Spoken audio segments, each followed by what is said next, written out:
Assalamualaikum warahmatullahi wabarakatuh, teman-teman. Dataku Project di sini. Hari ini saya akan membahas terkait dengan fitur engineering.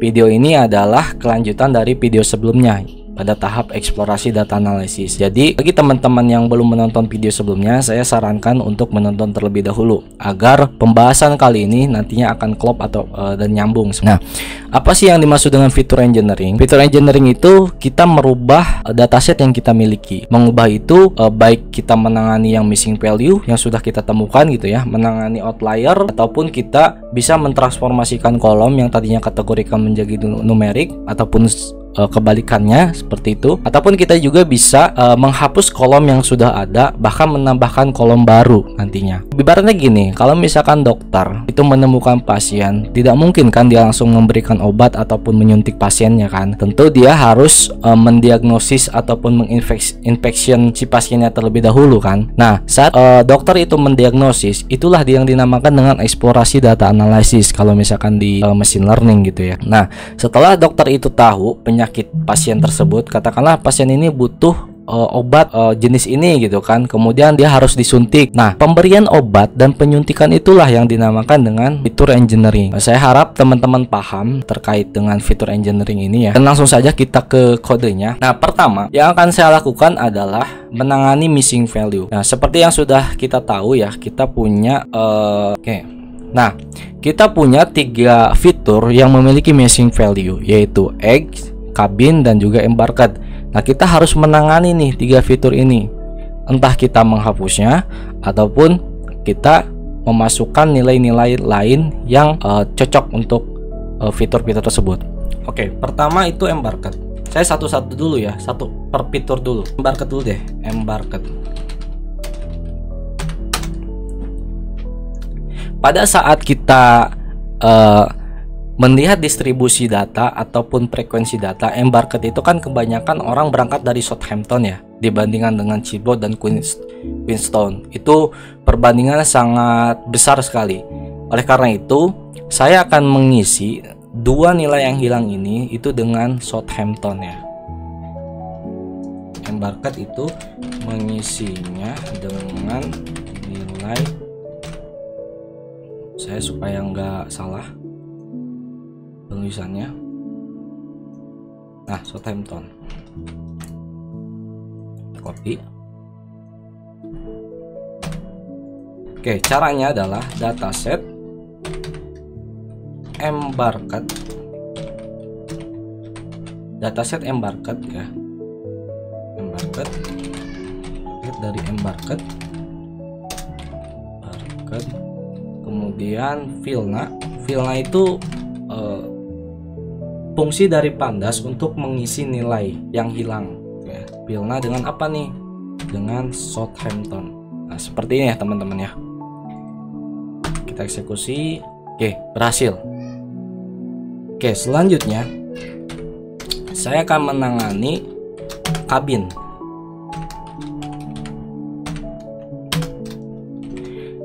Karena jumlah nilai yang hilang di cabin ini sangat banyak, yaitu 687, sedangkan data yang kita miliki itu hanya 891, artinya sekitar mungkin 80%-nya ya. Jadi saya akan menghapus fitur cabin ini, kolom cabin. Jadi kita tidak menggunakan kolom cabin atau fitur cabin di model machine learning kita ya. Menghapus fitur cabin. Oke. Kayak gini ya teman-teman. Jadi langsung saja dataset drop apa nih? Cabin axis itu untuk menandakan kolom atau baris yang dihapus. Kalau misalkan 1 itu kolom, kalau 0 itu baris ya. Kemudian kita terapkan inverse true, artinya kita benar-benar menghapus cabin ini dari dataset yang kita miliki seperti itu. Oke, berhasil. Selanjutnya egg. Nah, egg ini agak perlu kita tangani dengan serius ya. Jadi gini teman-teman, kita bisa saja menghapus nilai egg yang 177 itu. tapi ini tidak disarankan. Karena kenapa? Kita akan kehilangan informasi nama-nama yang ada di kolom egg ini gitu. Seperti itu. Nah, kalau misalkan kita menghapus egg, berarti kan si James ini kan dia hilang. Kemudian si Charles Ego ini dia hilang gitu ya. Kemudian Fatima juga hilang. Itu sangat tidak disarankan. Kita juga bisa memasukkan nilai median. Median itu nilai tengah dari egg. Kita kan sudah tahu ya nilai median dari egg itu sekitar umur 28-29, katakanlah 29 tahun. Nah, bisa saja kita masukkan umur 29, tapi menurut saya itu juga kurang tepat. Masa iya sih dari 177 orang yang tidak mengisi kolom egg ini ataupun umurnya tidak diketahui ini, umurnya semuanya 29 tahun gitu kan. Menurut saya itu kurang tepat juga. Nah, ada yang cara yang paling tepat, yaitu kita melihat korelasi umur dengan fitur-fitur yang lainnya. Nah, kita lihat bahwa fitur umur itu kan dia sangat berkorelasi tinggi dengan pitch class. Oleh karena itu kita akan mengisi nilai median egg ini dengan kelompok dari pitch class. Seperti itu ya. Itu idenya. Nah, selain pitch class, egg ini kan berkaitan dengan jenis kelamin juga ya. Jadi saya akan mengisi nilai median egg ini dengan kelompok dari pitch class dan juga jenis kelamin seperti itu. Nanti teman-teman akan tahu deh. Gini. Saya ketikkan dulu kodenya ya. Egg by pitch class dan sex gitu ya. Nah, kayak gini dulu. Dataset kita group by berdasarkan apa nih? Sampai pitch class, kemudian sex, oke, median, numeric only. Kita hanya ingin numeriknya saja, numeric only true. Nah, ini teman-teman, ketimbang kita mengisi nilai eggs, mana eggs dataset, sorry. Nah, ketimbang kita mengisi nilai egg ini dengan 29 rata gitu ya, kita lebih baik mengisi dengan fitur yang sangat berkorelasi dengan egg, kemudian dicari nilai mediannya. Misalkan gini teman-teman, si James kan dia memiliki nilai hilang dari umurnya. Kita lihat nih, James itu kan laki-laki, dia kelas ketiga. Kita cari nih laki-laki kelas ketiga, berarti James kita isikan dengan nilai 25 seperti itu. Kemudian Eugene laki-laki kelasnya kedua. Kita cari nih laki-laki kelas kedua, berarti Eugene kita isikan dengan umur 30 tahun. Begitu juga dengan Fatima itu kan perempuan, dia kelasnya ketiga. Kita cari nih perempuan kelas ketiga. Fatima itu umurnya 21,5 tahun. Seperti itu. Dengan cara seperti ini jadi lebih lebih unik lah, lebih terdistribusi lah, seperti itu ya. Itu idenya teman-teman, itu idenya. Nah, disinilah kita mengisikan nilai fitur egg dengan median pada kelompok pitch class dan jenis kelamin, seperti itu ya. Dataset egg, oke. Kayak gini cara pengisiannya. Dataset kita group by berdasarkan apa? Berdasarkan pitch class dan juga umur, kemudian ininya egg. Nah, di sini kita fungsikan transform. Jadi kita mentransformasi kolom egg ini dengan pitch class dan sex melalui fitur mediannya gitu ya. Transform kita gunakan lambda x. Nah, seperti ini ya. X maksudnya, X itu maksudnya si egg ini kita isi filnya. X ini maksudnya umur ini ya. X egg ini egg filnya dengan median, X median seperti itu. Nah, kita cek. Nah, sudah berhasil teman-teman. Apakah sudah datanya sudah dimasukkan? Nah, ternyata sudah ya. Benar ya teman-teman. Jadi si James ini isikan dengan umur dengan 25 ya. Karena dia laki-laki, kemudian di kelas ketiga, makanya dia umurnya 25 tahun. Kemudian yang kemarin yang tadi itu saya sebut siapa ya? Eugene ya. Eugene, mana Eugene? Nah, Eugene. Bukan Eugene ini. Nah, Charles Eugene. Charles Eugene itu kan dia laki-laki kelas ketiga, male kelas ketiga. Mana? Male kelas ketiga, dia diisikan dengan umur kelas kedua, kelas kedua, male kelas kedua, berarti umur 30 tahun. Fatima, dia perempuan kelas ketiga, female kelas ketiga, isikan dengan usia 21,5 tahun. Ya seperti itu teman-teman ya. Nah, kita cek lagi apakah memang semua sudah tidak ada ya. Semua sudah tidak ada ya. Embarcad sudah tidak ada missing value, egg juga sudah tidak ada missing value, dan kolom kabin itu kita sudah hapuskan. Oke, kita lanjut ke langkah selanjutnya, yaitu menangani outlier.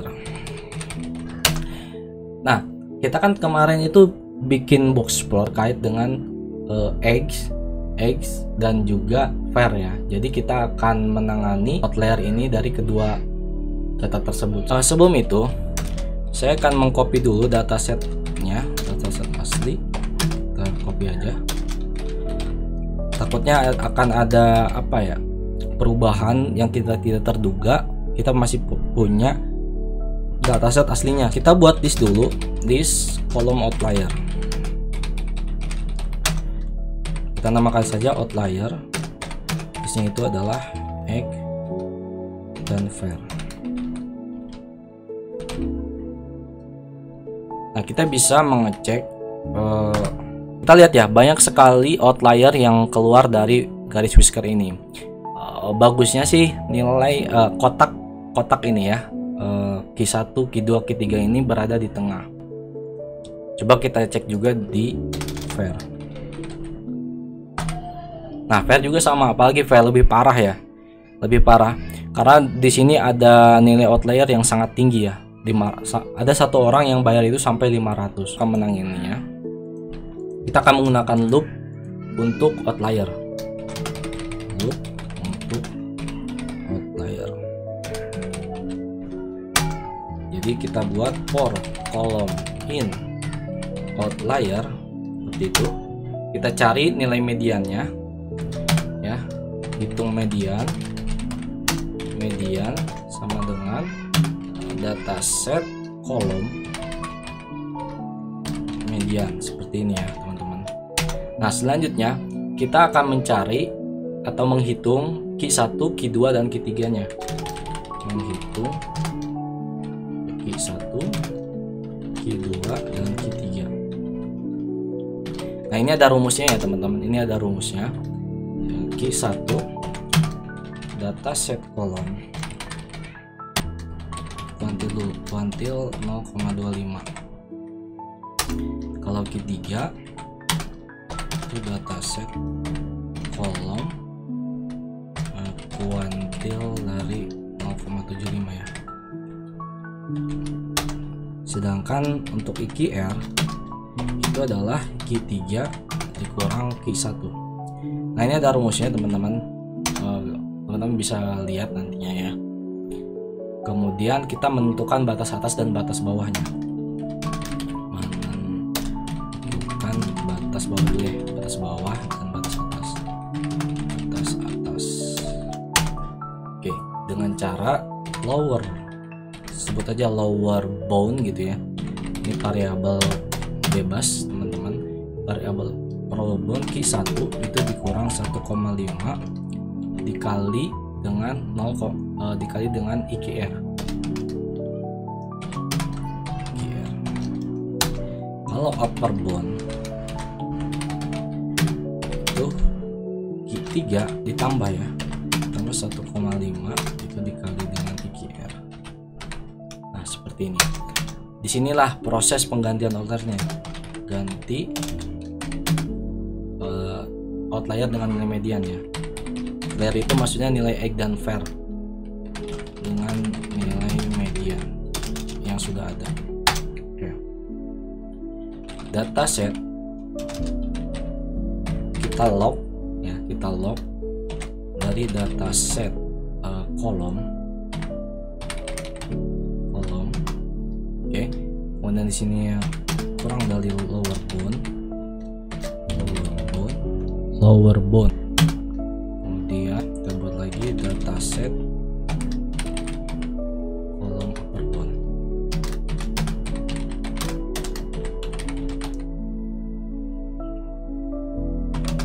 Kolom ya. Oke, coba ya.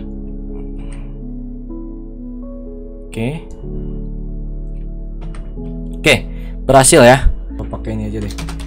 Print informasi. Print art. Kita buat abstract. Kita enter dulu. Penanganan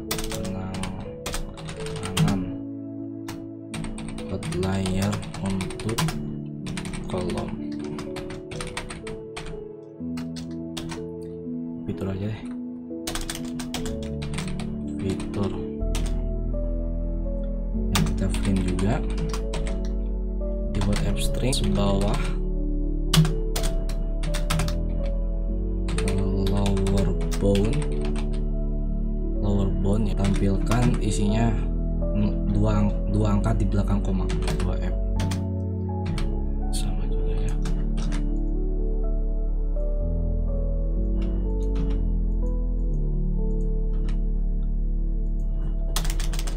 Batas atas per bond ini isikan median.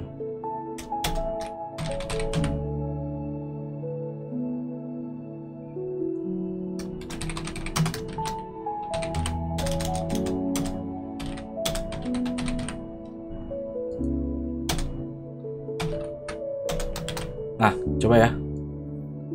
Kita coba lagi, sekali lagi. Pola.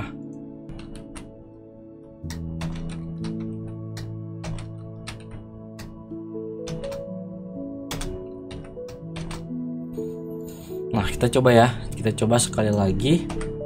Nah, ini teman-teman. Jadi ternyata nilai median untuk fitur egg itu 26, bukan 29. Pertamanya kan ketika kita eksplorasi data analisis, fitur egg itu kan nilai median 29 ya, kalau misalkan teman-teman ingat tuh, antara 28, sekian sampai 29. Setelah kita tangani outliernya ternyata cuma 26. Nih, fitur egg, fitur var itu kan sangat jauh, sekitar 30-an sekian.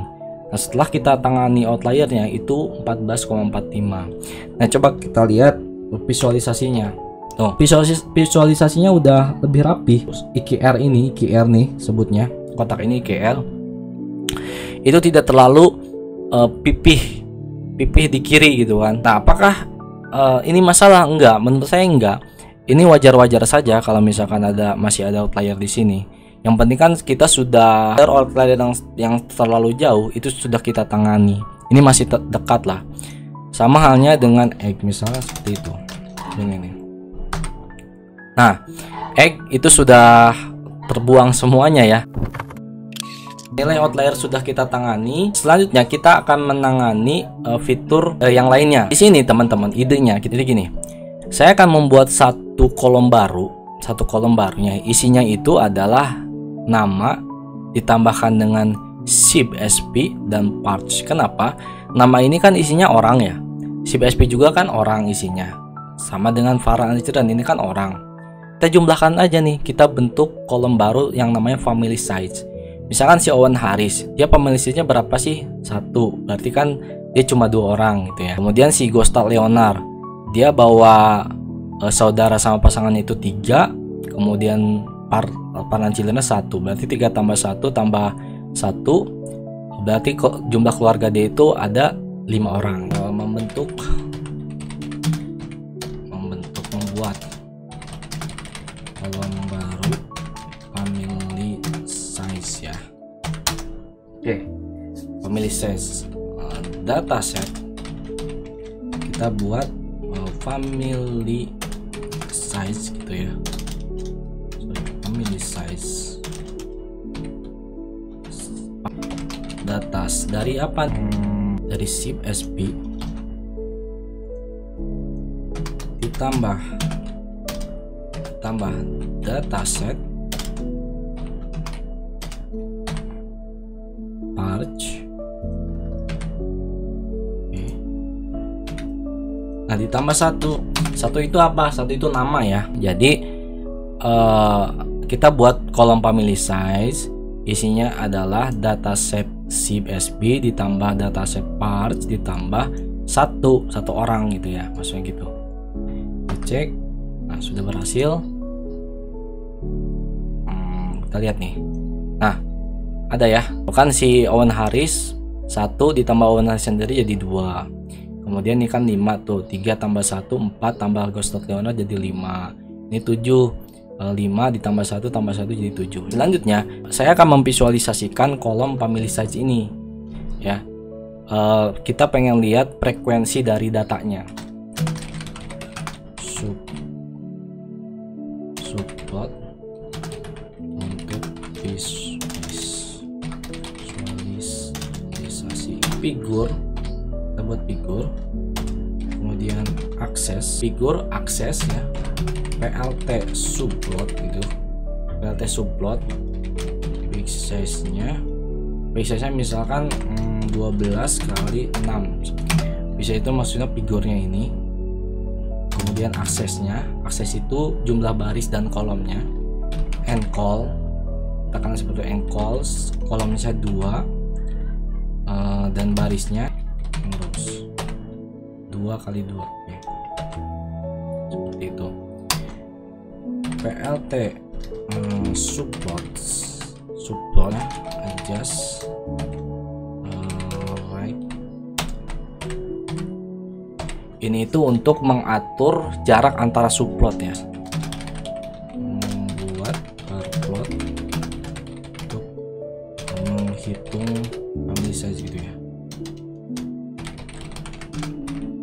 Family size. Nah gini. CNS bar plot. Kita buat bar plot ya. Lainnya dulu deh. X dataset family size value count, kita hitung ya. Pertama kita hitung indeksnya terlebih dahulu. Oke. Yang kedua dataset family size value count.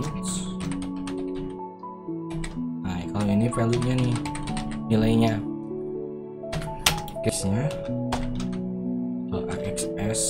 aksesnya ya, aksesnya dari baris ke 0 dan kolom ke 0 seperti itu. Kita juga akan ini untuk visualisasi frekuensinya. Kemudian kita akan memvisualisasikan juga hubungannya. Kalau ini univariate analysis, kita akan membuat bivariate analysis, menghitung hubungan antara family size dengan survivornya seperti itu. Ini membuat, kalau ini membuat count plot ya. Dari hubungan family size dengan survive. Nah, seperti ini teman-teman. SNS barcode seperti count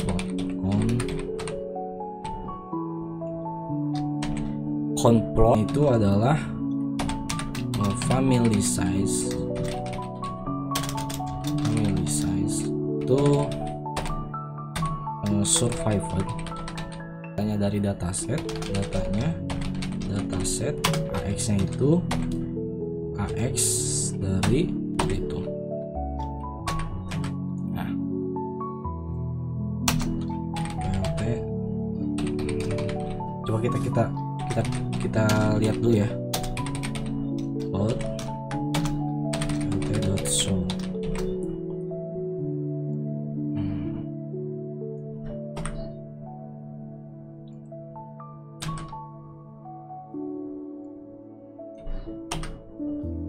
Nah, gini teman-teman. Pertama kan ini univariate analysis. Kita hanya menghitung frekuensi dari family size.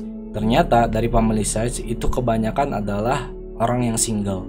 Artinya melakukan perjalanan secara seorang diri gitu. Kalau misalkan yang kedua itu dia bersama pasangannya ataupun saudaranya gitu. Yang ketiga dia bersama pasangannya dan juga partner leadernya, mungkin seperti itu ya. Untuk family size ternyata jumlah yang meninggal itu kebanyakan dia itu sendirian ataupun tidak membawa keluarganya. Ini masuk akal sih kalau misalkan dia tercebur gitu ya ke laut gitu, mungkin tidak ada orang yang menolong dia. Kalau misal beda dengan yang punya pasangan nih, kalau pasangannya kecebur gitu ya, dia bisa meminta pertolongan ataupun dia sendiri yang menolongnya, seperti itu. Oke, bisa disimpulkan bahwa orang yang membawa jumlah family gitu ya antara 2, 3, 4 itu mereka kemungkinan selamatnya itu lebih tinggi ketimbang dia itu membawa dia tidak membawa keluarganya. Misalkan dia bawa keluarga tapi keluarganya terlalu banyak, 5 ke atas, nah otomatis dia juga keselamatannya juga semakin rendah gitu ya.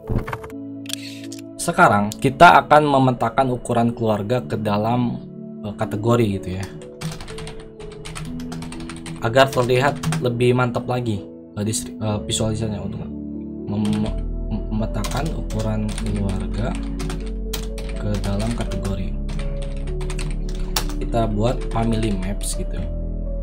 Family maps itu isinya adalah kalau misalkan 1 ya artinya alone.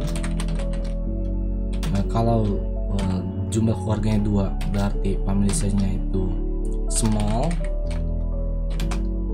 3 itu small gitu ya. Ini juga small. Sorry, ini salah. Oke, kayak gini teman-teman, kita bikin dictionary. Berhasil membuat kolom berdasarkan pemetaan ukuran keluarga. Nah, kita buat kolom baru, namanya adalah family size group. Dari family size itu di mapping dengan family map. Oke, nah jadi kita mengkategorikan di sini ya teman-teman. Jadi kita mengkategorikan kalau misalkan 2 itu small, kalau misalkan jumlah ukurannya keluarganya itu 5 berarti medium, kalau 3 itu small, kemudian kalau 1 orang itu alone gitu. Buat visualisasi sama sih kayak yang tadi bar plot dan count plot gitu ya. Sama sih kayak gini nih teman-teman. Nah, kita langsung ini aja deh. Nah, visualisasinya sama. Untuk visualisasi family size group ya, kemudian ininya family size group.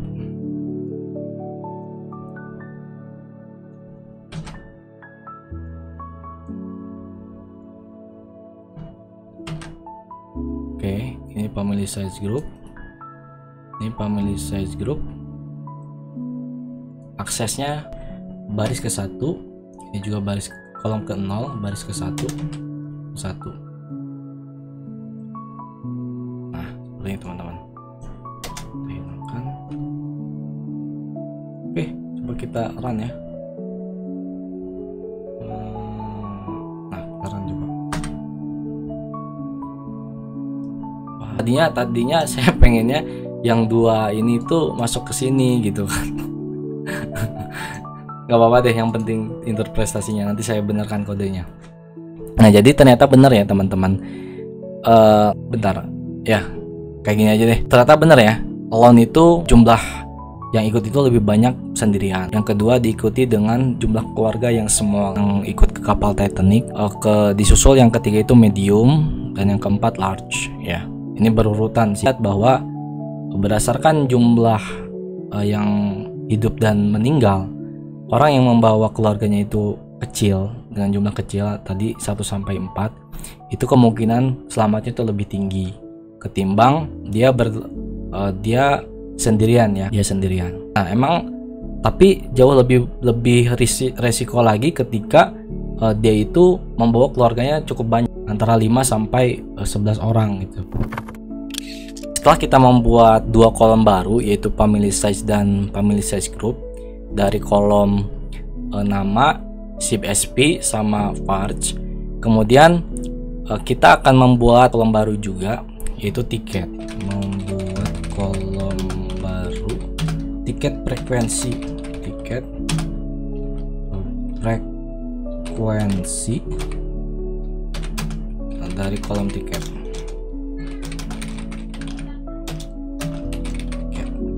Kan sebenarnya gini teman-teman. Nah, tiket. Nah, ini kan tiket nih.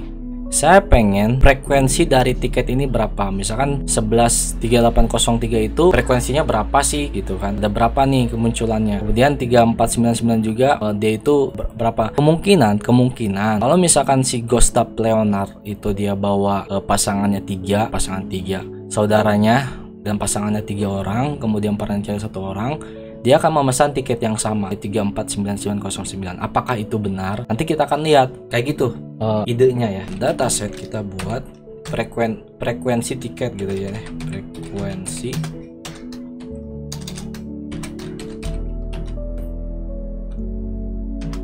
dataset kita group by berdasarkan apa? Berdasarkan tiket ya, dari kolom tiket.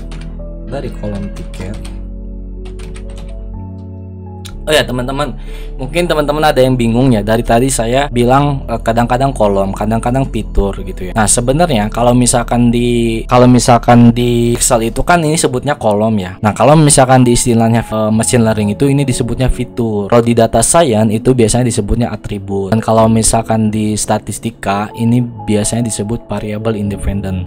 Sedangkan survived ini kalau di statistika sebutnya variable dependent. Dan kalau di machine learning atau data science ini tuh disebutnya label atau kelas. Jadi sama saja, saya mau nyebut atribut kayak fitur, kolom, variable independent, itu sama saja merujuk pada hal yang sama. Kita transform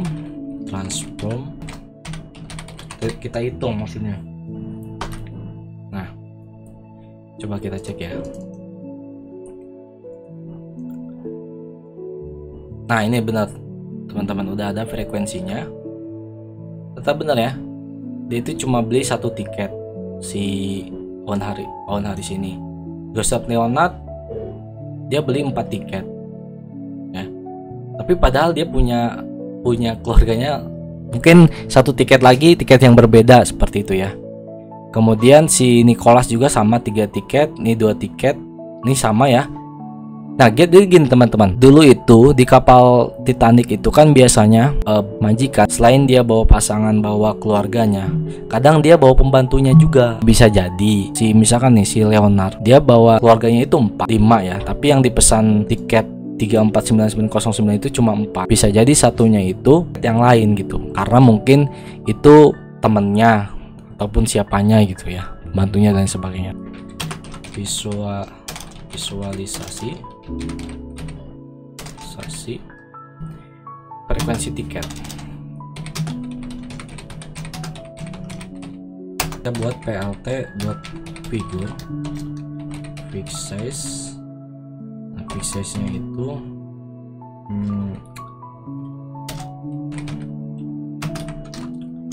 84.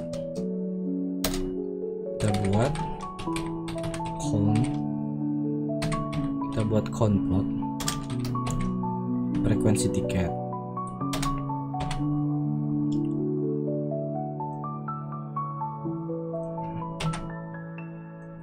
Oke, hue nya itu survived. Datanya itu dataset.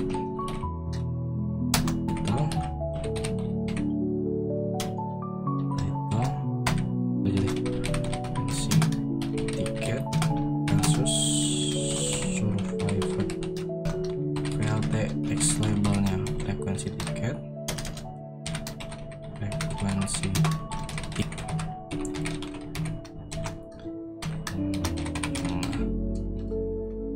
Oke. Nah, kita lihat visualisasinya. Saya kenapa pakai pangkat matplotlib ya? Kalau konplot itu kan dari Seaborn. Ada yang salah lagi.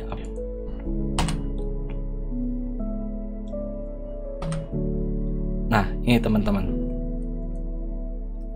Jadi sama saja ya. Orang yang membeli 2 tiket, 3 tiket, 4 tiket itu frekuensinya itu lebih tinggi hidupnya ketimbang dengan orang yang membeli 1 tiket bahkan 5 sampai ketika ini menunjukkan hal yang sama atau hal yang sejalan dengan pemilih stage tadi gitu. Selanjutnya saya akan mendeteksi kolom name. Oke, jadi gini teman-teman, ini jadi idenya seperti ini. Brown, Cumming, Hankins itu adalah title. Kita akan membuat kolom title ini berdasarkan name ya. Kita buat dataset baru yaitu title.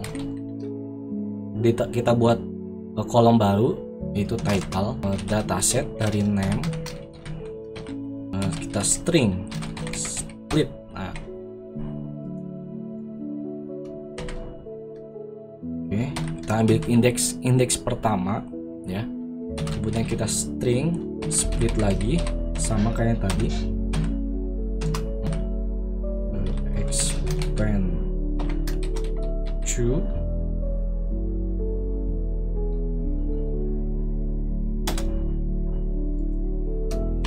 no. Oke, teman-teman, jadi ini saya sudah mengetikkan kodenya langsung ya, menghemat waktu juga. Jadi gini, kita akan membuat kolom title atau fitur title itu dari kolom name. Nah, kita buat nih dataset title, kemudian dari kolom name. Nah, kita coba. Nah, berhasil ya. Jadi title ini itu mengambil kolom tengahnya. Nah, sebenarnya Ambrose JR ini Mister ya, Miss, kemudian Mister gitu, seperti itu. Jadi gini teman-teman, title itu nantinya akan saya gunakan untuk membuat kolom merit. Di sini kan kolom merit itu belum ada ya, jadi saya akan membuat kolom merit. Kalau misalkan 0 itu berarti dia belum menikah, kalau 1 itu sudah menikah. Nah, 1 itu saya mengidentifikasikan dengan Mister. Kalau misalkan titelnya itu Mister, dia sudah pasti menikah. Selain itu berarti belum menikah. Seperti ini kita eksekusi saja kodenya. Nah, sudah ya. Nah, jadi gini. Nah, berarti kalau misalkan Mister itu berarti dia sudah menikah, Miss itu belum menikah, Mister itu sudah menikah. Kita coba merit unique ya. Nah, ternyata ada 125 orang yang sudah menikah, sedangkan ada 766 orang itu belum menikah, kayak gitu. Nah, kita visualisasikan jumlah berdasarkan gelar, berdasarkan title ya. Kita buat figur. Jadi kita buat figur, ukurannya ke samping 8 inci, ke bawah itu 4 inci. Kemudian kita buat konplot dari Seaborn, X-nya kita ambil dari kolom title, datanya itu dari dataset, datanya itu distribusi gelar penumpang, kemudian X labelnya itu gelar, Y labelnya itu jumlah, tag layout untuk mengatur presisi dari si figurnya inilah, show untuk menampilkan grafiknya. Nah, ternyata Mister ini frekuensinya jauh lebih banyak. Makanya kenapa saya membuat Mister itu menjadi dia yang sudah menikah ya, karena mungkin karena frekuensinya itu lebih banyak ketimbang dengan gelar-gelar yang lain. Nah, setelah kita memvisualisasikan frekuensi dari dataset title, saya akan membuat kategori ini ke hal yang lebih umum. Kalau misalkan Mister, Miss, MLLE itu kan kita nggak umum ya dengannya ya. Kita buat saja nih Miss, Mister, Miss, Lady itu menjadi Miss, Mister atau Miss gitu ya. Kemudian kalau Dr. Cole, Major, John Hare kita buat saja menjadi Dokter, Militer, Nobel, Clergy itu. Seperti itu teman-teman ya. Langsung. Nah, Kita lihat ya teman-teman ya. Nah, jadi di title ini hanya terdapat 2 nilai saja, yaitu Miss. Tiga nilai, Mister, Miss, Mr. Miss, sama dokter atau dokter military. Jadi semua fitur sudah kita olah, kita buat tabel barunya gitu ya. Kita membuat family size, membuat family group, kemudian frequency ticket, title, sampai ke merit. Selanjutnya nanti kita akan melakukan label encoder, kemudian one hot encoding, dan juga standard scalar. Apa itu nanti di video selanjutnya lah, seperti itu. Karena ini sudah sangat panjang, mungkin dicukupkan saja sampai saat ini. Kita akan ketemu di video selanjutnya. Terima kasih. Wassalamualaikum warahmatullahi wabarakatuh.